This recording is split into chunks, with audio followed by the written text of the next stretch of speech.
So what's up? Magandang araw, magandang umaga po sa inyong lahat mga kamanok. Again, this is Linyada ng Mamay at nandito ulit tayo upang sumagot sa napakaraming yung katanungan. So mga kamamay, maraming salamat po sa palaging pagtatanong at ako yung napili nyo, okay, na mag-share at sumagot sa inyong mga katanungan. So wag din natin ito masyadong patagalin mga kamanok. Simulan na po kaagad natin kasi marami-rami ang inyong mga katanungan na palaging itinatanong sa akin. So, ang una pong katanungan ay galing kay Balagtas. Calmeri Andres. Ano yun? Calmeri Andres. Okay, so pwede po bang paghaluin yung Bully Boy at Gold Medallion Boss from Rizal, Kalinga? Okay, so itinatanong niya kung po pwede ba itong paghaluin. Ang advice ko po mga kamanok, pagdating sa mga injectable supplements na ganyan, wag niyo na pong i-experiment pa na pwede pa silang pwede ba silang paghaluin. Bakit po mga kamamay? Sila po ay ginawa ng magkaibang manufacturer para sa kung anumang dahilan pagdating sa ating mga alagang mga manok. Which is, ang alam kong dahilan is para maging healthy po ang ating mga manok, para mas makuha po nila yung mga mga nutrient deficiency na meron sa ating mga alaga. Kung halimbawa, kulang sa katawan, kulang sa B vitamins, sila po yung magbibigay.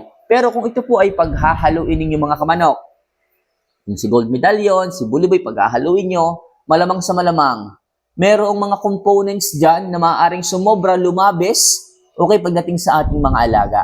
Okay? Kung pagdating kay Gold Medallion, dapat 0.5 lamang, o pagdating naman kay Bully Boy, dapat 0.3 lamang. Pag pinaghalo niyo po sila, maaaring tumaas po yung dosage at hindi po masyadong i-absorb ng katawan ng manok. Sa halip na makatulong, anong mangyayari? Mas mai-stress po sila. Mas maganda kung ang gawin mo dyan is i-monitor mo na lang. Pag ito bang si Bully Boy, binigay ko sa kanya, ano ang magiging resulta pagdating sa aking mga alaga? Makukuha ba niya yung mga kakulangan na vitamina na dapat meron siya? Okay? So, ito naman si Bully Boy. Pag binigay ko ba dito, o binigay ko ba sa manok ito, magiging maayos ba yung aking alaga? Inyo pong pag-aralan. Inyo pong tingnan yung resulta. Maghintay po kayo ng ilang araw at sigurado ako mas makakatulong kung one nutrients o one vitamins at a time po ang gagawin po ninyo. Mas makakatulong. Compared po natin sa paghahaluin natin, mas mahirap po ito. Patsamba po yung mangyayari dyan. Okay? So, maliwanag tayo dyan mga kamamaya. So, next question tayo. Ito naman, galing kay Soto Rendon. So, sabi ni Soto Rendon, Idol, pwede po bang maintenance ang B22 at ilang beses sa isang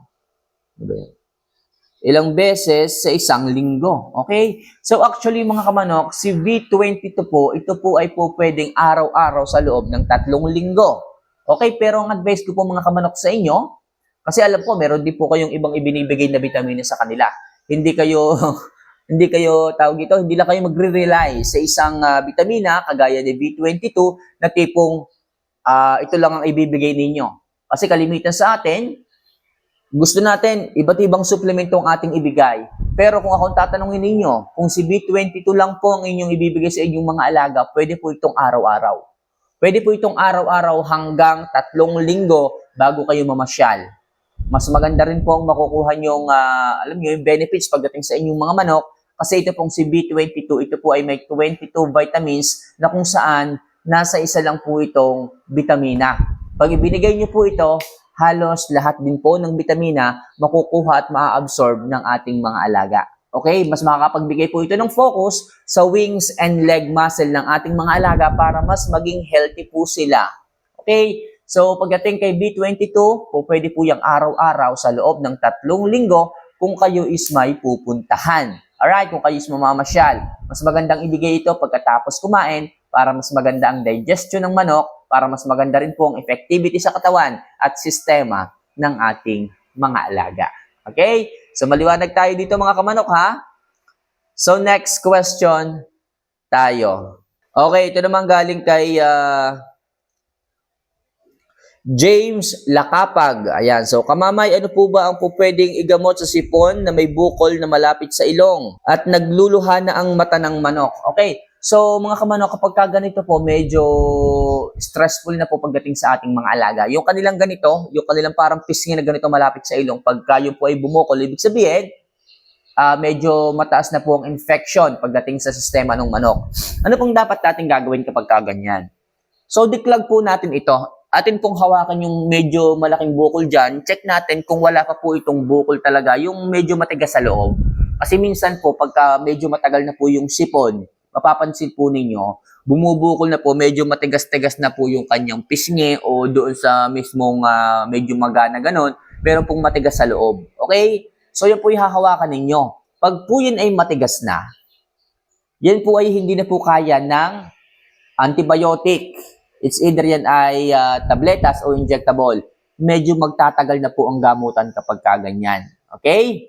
So, pag may matigas na po sa loob, ang gagawin po natin dito is operation na po. Okay? Ito po yung paraan na kung saan mas mabilis po ang recovery ng manok, mas magiging healthy, mas magiging maayos po kaagad. Atin po yung bibiakin. Okay, kukuha po tayo ng blade. Okay, so ito po talaga yung paraan, ano po, para po mas madaling gumaling yung ating mga alaga at para mas maging healthy. Yun pong pinakabukol na yon, yun po ay atin pong makukuha yon. Okay, maliit lang po ang gagawin ninyong butas dito. Tapos ilalabas niyo po yung matigas na yon. Yun po ay plemang namuo para po yung para po yung keso. Yun po ang aalisin niyo. Okay? Ngayon, pag naalis niyo po yun, mga kamanok, inyo pong hihilisin na ganyan para po yung infection sa loob maalis din po. Okay? Yung mga natirang mga parang keso maalis masaid nyo po. Tapos, ang gagawin nyo po kapag gano'n, hahayaan nyo na po yun. Okay? After a days naman, mga kamanok, after a few days, makikita nyo po, maghihilom po yun at mas magiging maayos ulit yung manok. Okay? Yung antibiotic, dire-diretso lang po ang pagbibigay.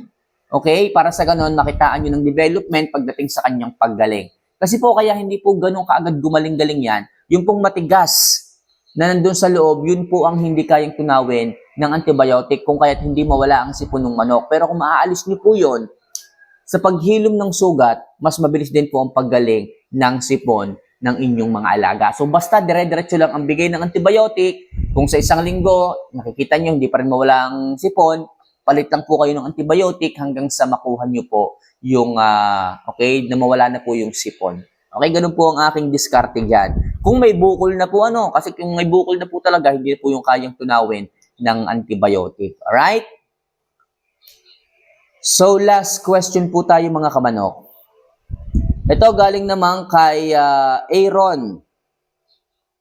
Galing kay Aaron Kalinaw. Kamamay, pwede na bang bigyan ng injectable na Spectromax sa ating 2 months old na manok at gaano po kadami ang dapat nating ibigay? Salamat po, kamamay. Alright? So, kung halimbawa naman po mga kamanok, yung 2 months old natin is tinamaan ng sipon o talagang malala na po yung sipon. So, gagamit na po tayo talaga dyan ng injectable antibiotic. So, kailangan natin na diretso na po sa bloodstream kaagad para po mas mabilis po ang gamutan. Kasi nga, kung nabigyan na po natin ng maraming antibiotic, maraming powder antibiotic, minsan nagsusubo pa tayo ng tablet antibiotic, pero wala talaga eh. Basta mga kamanok, kung kayo po ay gumagamot ng sipon, diklag po ang mahalaga. Diklag po kayo ng diklag para po mas mabilis po ang paggaling ng manok. Pero kung hindi na po talaga gumaling, na-immune na siya sa tabletas, it's time for us na magbigay ng injectable antibiotic kagaya ni Spectromax. So sa kagaya mo na merong 2 months old na baby stag o baby pullet, magbigay ka sa kanya ng 0.2 to 0.3 mga kamanok. So everyday po ito hanggang maka 7 days kung hindi po talaga nawawala. Sa unang attempt, 3 to 5 days. Kung hindi talaga makuha pa, idiretso ninyo po hanggang 7 days. So, sa 7 days mga kamanok, diyan po natin malalaman kung kaya pa ba nating i-recover yung manok or hindi na. Okay, kasi nga, sabi ko, nakapagbigay na tayo ng powder antibiotic, tablet antibiotic, at ngayon naman, injectable antibiotic. Kung wala pa rin talaga, sorry to say mga kamanok, it's time for us na i-out na po natin yung manok. So, sinasabi ko lang po sa inyo talaga yung mga proseso na dapat po nating pagdaanan para makuha pa rin ng ating mga alaga ang malusog na pangangatawan. Okay? at maging maayos pa rin sila. Pero kung wala na po talaga, last option natin yung injectable antibiotic. Kung wala, it's time for us na i-out na po sila. Kahit masakit sa damdamin, bago natin siya napalaki, kailangan nating i-release. Okay? So mga kamanok, sana makatulong ang simpleng advice, simpleng mga pagsagot ko sa inyong mga katanungan. Okay? Kung kayo man, sa mga newbie, mga baguhan pagdating sa pagmamanok at may katanungan kayo pagdating sa ating mga alaga, huwag niyo sanang kalimutan na maglagay ng comments sa ibaba at ako po ang bahalang sumagot dyan para sa inyo. So don't forget na mag-subscribe din po, mag-like at mag-comment para sa ganon, lagi kayong nakasubaybay sa ating mga uploads. So see you for our next vlog. Mahal ko po kayo. Paalam.